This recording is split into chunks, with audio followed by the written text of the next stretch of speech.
Hello there everyone, and welcome to the start of my series, which is going to teach you about all of the different items that exist in Smite.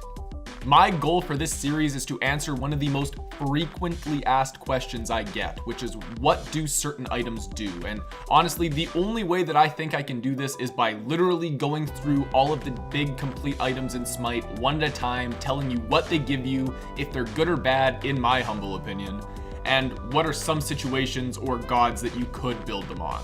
So if that's something you're interested in seeing through and through, subscribe to the channel. I'm gonna try and make this a regular Friday thing for the next little bit, but let's start today with our starter items.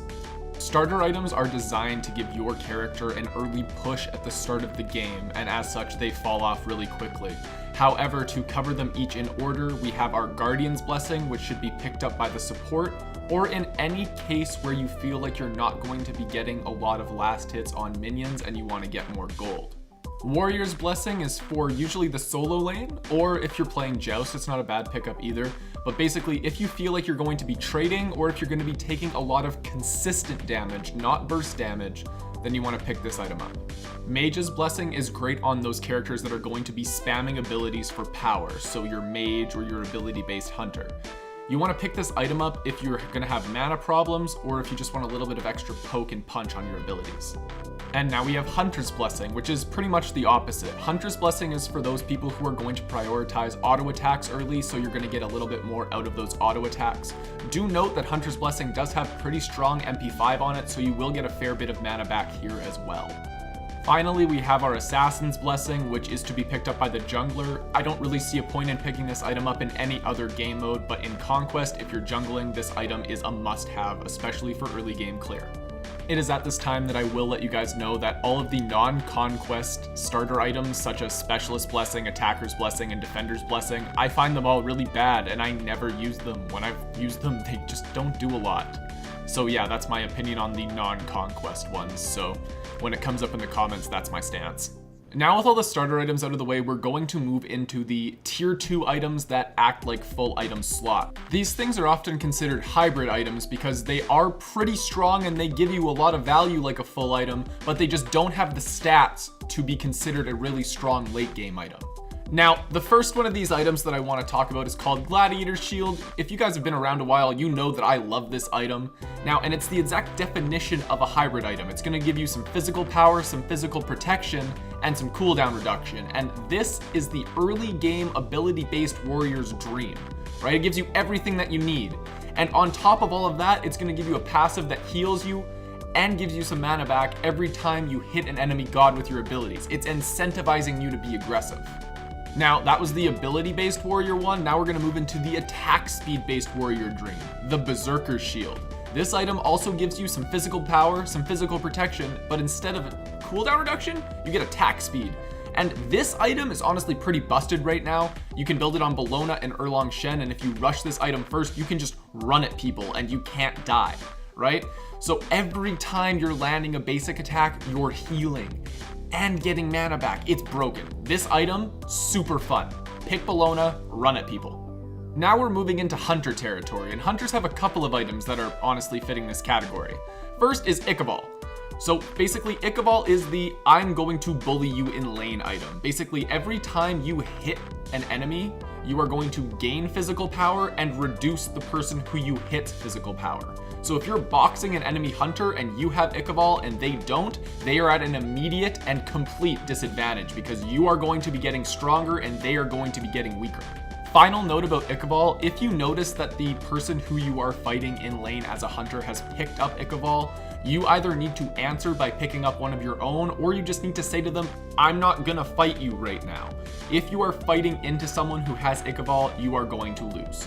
Next on the Hunter arsenal is Aussie. Aussie is honestly a really good item. So it's going to give you a little bit of lifesteal, a little bit of attack speed, and a little bit of pen. But what this does, it has a really unique passive. So whenever you drop below 35% health, you are going to gain another burst of physical lifesteal for 5 seconds.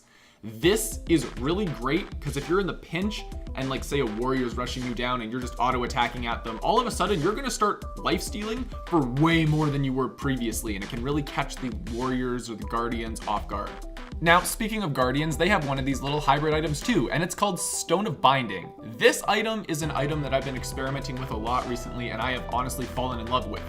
This item, basically what it does is whenever you crowd control someone, you send out a shockwave kind of aura thing that gives all allies around you an additional 15 penetration.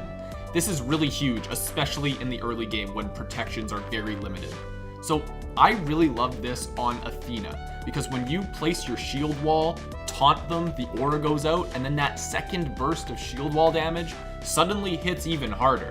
This item is really great on pretty much every guardian. It's a great early game item. It gives you everything that you want, and I really wish more people used it.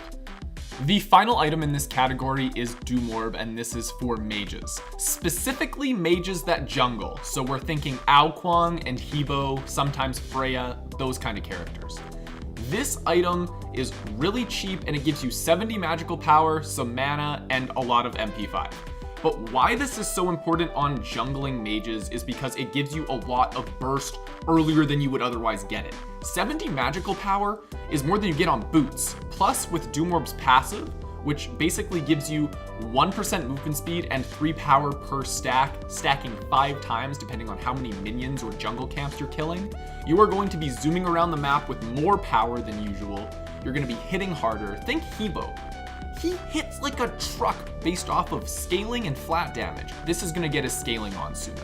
I wish more people would jungle with Hebo / Ao Kuang and pick this item up first because it's amazing. The only other item that I guess technically fits in this category is Dynasty Plate Helm. I hate this item. It's not very good. It used to be really good.